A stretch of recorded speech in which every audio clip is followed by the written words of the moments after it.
देखिए, बीते कुछ दिनों में जब से हमें ये पता चला कि प्रधानमंत्री जी स्वयं ही नई पार्लियामेंट्री बिल्डिंग का इनॉग्रेशन करेंगे, तो हम सब ने सलाह दी, सुझाव दिए, अपना पक्ष रखा कि ये जो संवैधानिक व्यवस्था है पार्लियामेंट को लेकर के, जहां महामहिम को, माननीय राष्ट्रपति महोदया को ये इनॉग्रेशन करना चाहिए था, क्योंकि ये परंपरा के अनुकूल होता, रवायतों के अनुकूल होता, संविधान सर्वोपरि है, इस भावना की पुष्टि होती। लेकिन प्रधानमंत्री जी की अपनी चॉइस है, कहाँ सुनते हैं लोगों की।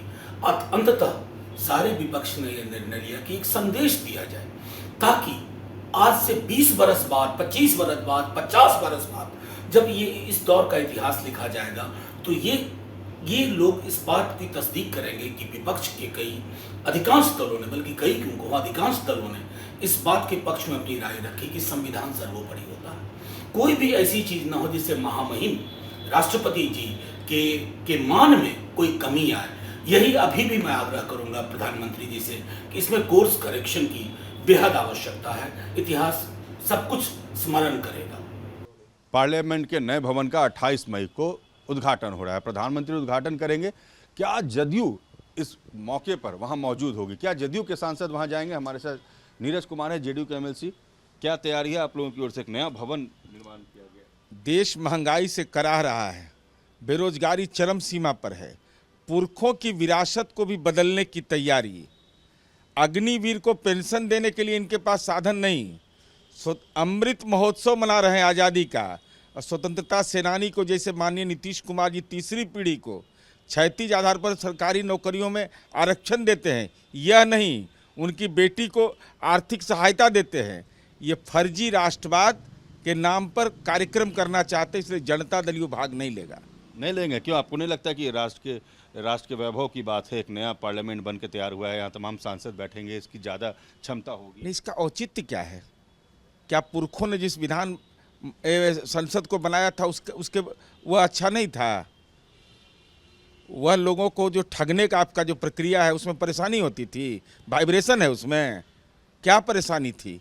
और देश यह जानना चाहता है कि आज़ादी का अमृत महोत्सव आप मना रहे हैं, तो राष्ट्रपिता Mahatma Gandhi, father of the nation, उनके प्रति आपका क्या नज़रिया है? ये कौन सा नज़रिया आप देश के अंदर पेश करना चाहते हैं? नीरज कुमार ये कह रहे हैं कि जेडीयू पार्लियामेंट के नए भवन के उद्घाटन के मौके पर मौजूद नहीं रहेगी।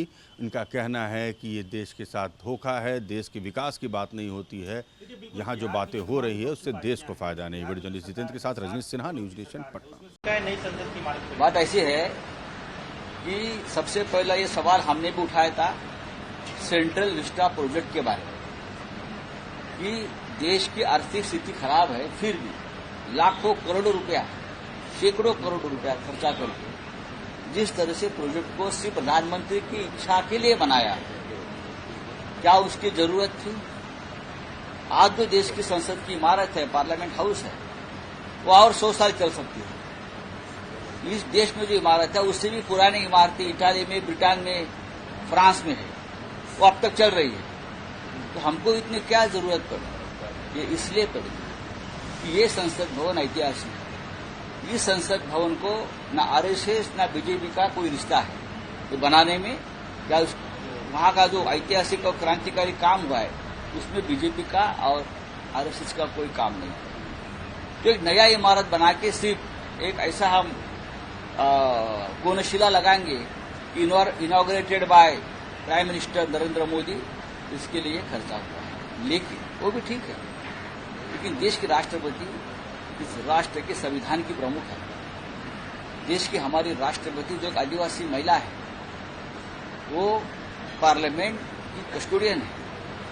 आप उनको नहीं बुला रहे, उनको निमंत्रित नहीं कर रहे, उनके हाथों से नए संसद भवन का उद्घाटन करना ये प्रोटोकॉल है, लेकिन आप नहीं कर रहे हो। आप उसका एक पॉलिटिकल इवेंट कर रहे हो, प्रधानमंत्री के हाथों से उद्घाटन कर रहे हो। इसलिए इस देश के सभी अपोजिशन पार्टी ने निर्णय लिया है कि हम उस कार्यक्रम के ऊपर बहिष्कार करेंगे और उस बहिष्कार में शिवसेना भी शामिल है।